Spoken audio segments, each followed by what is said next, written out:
여러분, 안녕하세요. 벌써 오늘이 기도주일 마지막 날입니다. 그리고 오늘은 2020년도의 마지막 날이기도 합니다.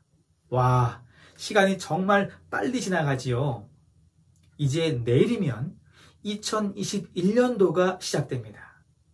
목사님의 작은 바람이 있다면 이 기도주일 동안 여러분이 회개하고 또 결심한 것들을 이제 내일부터 새롭게 시작할 텐데 절대로 포기하지 않게 되기를 바랍니다. 여러분 혼자서 무얼 결정하지 마시기 바랍니다. 항상 누구의 도움을 구하라고요? 네, 하나님의 도움을 반드시 구하는 연습이 필요합니다. 우리는 무의식적으로 나 혼자, 나 스스로 문제를 해결하려고 하지요.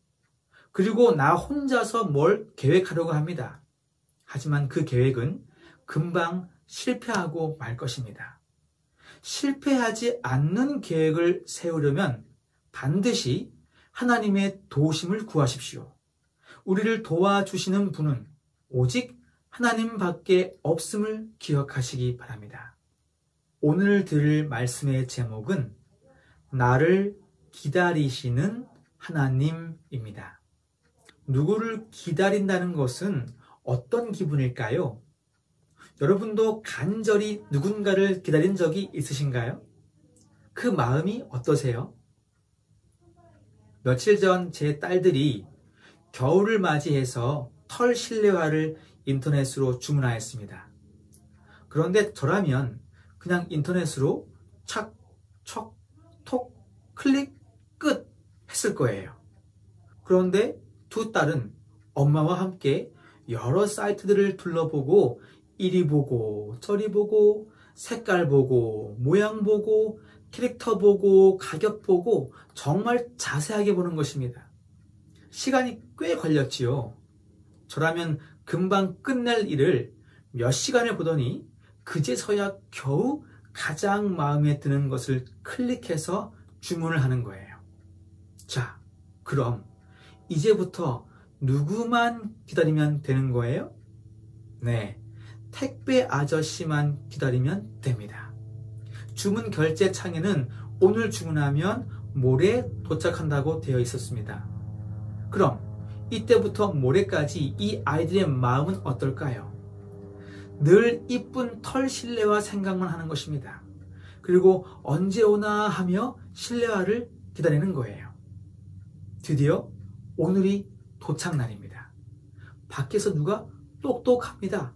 둘째 아이가 왔다 하며 소리 지르며 택배 아저씨인 줄 알고 웃으며 나가 보니 이웃집에서 먹을 걸 가져오신 거예요.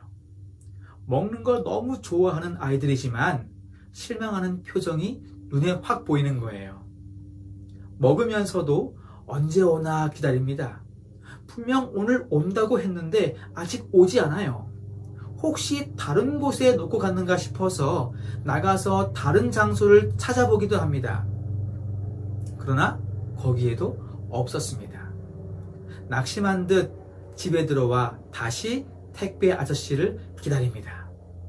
한참이 지나고 누군가 똑똑 두드립니다. 이번에는 반신반의하면서 나갔는데 드디어 기다리던 택배가 문 앞에 딱 와 있는 것입니다. 아이들이 얼마나 좋아하던지요. 아마 여러분들도 이런 경험을 해보신 적 있으시지요. 물론 목사님도 당연히 경험이 있습니다. 내가 좋아하는 것을 기다린다는 것은 설레는 기분이 듭니다. 기대하게 만듭니다. 온통 그 생각만 하게 됩니다. 이것이 진짜로 기다리는 거예요. 그런데 여러분, 혹시 여러분은 예수님을 이렇게 기다리고 있습니까? 설레는 마음으로 기다리고 있습니까? 기대하는 마음으로 기다리고 있습니까? 항상 예수님 생각으로 가득 차 있습니까? 성경학교 노래 중에 우리는 기다립니다 노래가 있지요. 즐겁고 기쁜 그날 예수님 오실 그날 등불 준비하고서 우리는 기다립니다. 어디쯤 오셨을까? 거의 다 오셨을까? 어서 오시길 우리는 기다립니다. 야, 이 가사의 내용이 기다림의 모습을 정말 잘 표현하고 있는 것 같습니다. 어디쯤 오셨을까? 거의 다 오셨을까? 하면서 말이죠. 그런데 여러분, 하나님도 우리를 기다리신다고 하는 사실을 알고 계시나요? 우리만 기다리는 것이 아닙니다. 하나님도 우리를 간절히 기다리고 계십니다. 좀 더 솔직히 말씀드리면 사실 우리는 그렇게 기다리는 삶을 살지 못했습니다. 그런데 하나님은요, 늘 우리를 기다리고 계신대요. 욥기 14장 15절에 이런 말씀이 있습니다. 주께서는 나를 부르시겠고 나는 대답하겠나이다. 주께서는 주의 손으로 지으신 것을 기다리시겠나이다. 이 말은 하나님이 창조한 우리들을 간절히 기다리고 있다는 말씀입니다. 여기서 기다린다는 말은 원래 뜻이 갈망하다, 간절히 바라다 이런 뜻입니다. 그냥 아무 생각 없이 기다리는 것이 아닙니다. 간절한 마음으로 바라고 있다는 것입니다. 누가요? 하나님이요. 누구를요? 창조물인 우리들, 저와 여러분을요. 성경에 보시면 탕자 이야기가 나오지요. 이 이야기는 아버지와 아들 이야기인데요. 아들이 아버지의 재산을 미리 받기를 원했습니다. 원래는 아버지가 돌아가시면 아들들이 나누어서 가져야 하는데 이 아들은 더 이상 집에서 살고 싶지 않았습니다. 떠나고 싶어 했습니다. 그래서 아버지가 멀쩡히 살아있음에도 불구하고 자기 재산을 달라고 하는 거예요. 아주 당당하게 요구했습니다. 하지만 아버지는 그 아들의 소원대로 재산을 미리 떼어주었습니다. 쉽게 말하면 돈이지요. 돈을 준 것입니다. 이 아들은 나가서 받은 돈을 흥청망청 자기가 사고 싶은 거 다 사고 놀고 싶은 거 다 놀고 한 것입니다. 나쁜 친구들 만나서 하지 말아야 할 도박도 해보고 값비싼 호텔에서 잠도 자보고 이렇게 시간을 보내게 되었습니다. 그런데 여러분도 아시다시피 이렇게 돈을 쓰면 결국 언젠가는 이 돈이 다 없어지겠지요. 이 아들도 마찬가지였습니다. 돈이 떨어진 거예요. 그러니 갈 데도 없고 먹을 것도 없고 할 수 있는 것이 아무것도 없었습니다. 그래서 너무 배가 고파서 돼지들이 먹는 음식을 훔쳐 먹을 정도로 아주 비참한 생활을 했습니다. 그리고 다시 결심합니다. 어디로 가기로요? 네, 집으로 돌아가기로 결심합니다. 여러분, 집 나가면 고생이다. 집이 최고다. 이런 말 들어보았나요? 아무리 내 집이 허름하고 오래되었어도 어디 나갔다가 들어오면 집이 매우 편안하고 내 집이 최고인 것입니다. 이 아들은 집이 그리워지기 시작하는 것입니다. 집에 가면 또 농사 지어야 하고 가축 길러야 하지만 그래도 집이 최고라고 하는 사실을 깨닫게 된 것입니다. 그래서 결국에는 아들을 포기하고 종으로 살지라도 집에 다시 돌아가자라고 결심하게 되었지요. 그래서 집으로 돌아갔습니다. 그런데 돌아온 아들을 가장 먼저 발견한 사람이 누군지 아세요? 바로 아버지였습니다. 형도 아니고 종들도 아니고 아버지였습니다. 여러분, 이것은 무엇을 의미할까요? 아버지가 돌아온 아들을 우연히 먼저 보게 된 걸까요? 아니면 매일매일 아들이 언제 오나 지켜보고 있다가 돌아온 아들을 먼저 보게 된 걸까요? 네, 그렇습니다. 아버지는 매일매일 아들이 돌아오기만을 간절히 기다린 거예요. 예언의 말씀에 이런 글이 있습니다. 아직 거리가 먼데도 그의 부친은 아들의 모습을 분간했다. 여러분, 이 아들이 나갈 때는 기름이 번지르르 하고 잘 차려입고 한껏 멋을 내고 나갔는데 지금 아들의 모습은 어떨까요?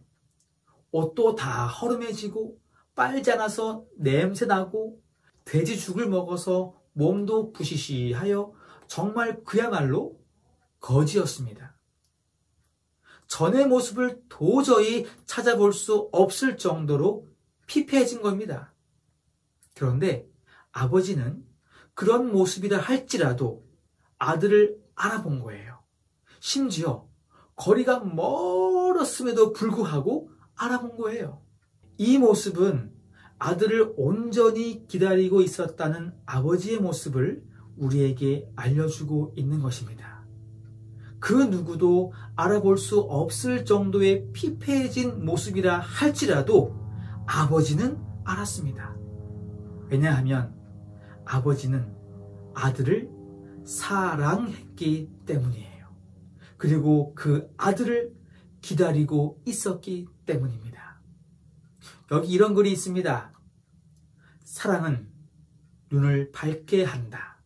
여러 해 동안의 죄된 생애로 초췌해졌을지라도 그것이 아버지의 눈으로 하여금 그 아들을 몰라보게 할 수는 없었다. 그는 측은히 여겨 달려가 사랑의 팔로 그의 목을 오랫동안 꼭 안고 있었다. 하늘에 계신 하나님도 우리를 이렇게 기다리고 계십니다.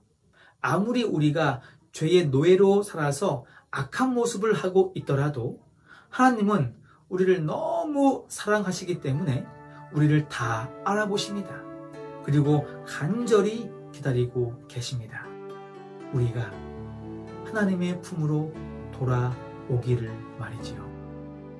사랑하는 어린이 여러분, 하나님의 기다림은 변함이 없으십니다.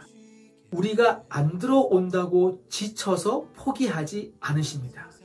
히브리서 13장 8절에 예수 그리스도는 어제나 오늘이나 영원토록 동일하시니라. 목사님은 이 말씀이 너무 은혜롭고 감사해요. 우리는 자꾸 변해요. 마음이 변하고 행동이 변하고 죄된 모습으로 바뀝니다. 그런데 하나님은 우리를 향한 그 사랑이 변하지 않는데요. 똑같대요. 우리가 어떤 모습을 하든 우리를 여전히 변하지 않는 마음으로 기다리고 계신대요. 우리 그 사랑에 꼭 감사하게 되기를 바랍니다. 그리고 이제 내일부터 시작되는 2021년도에는 우리 모두 하나님의 품으로 다 돌아가게 되기를 바랍니다. 그래서 나를 위해 준비하신 하늘집, 우리의 원래 집인 하늘집, 우리가 돌아가야 할 그 하늘집에서 우리 다 만날 수 있게 되기를 간절히 바라면서 말씀을 마치겠습니다. 하늘에 계신 우리 아버지, 한 주일 동안 주님의 말씀을 통하여 회개하고 새롭게 결심할 수 있도록 도와주시니 감사합니다. 지나간 시간은 다시 돌아오지 않습니다. 이제 새해부터는 후회하지 않는 삶을 살 수 있도록 우리 모두를 지켜주시고 인도하여 주세요.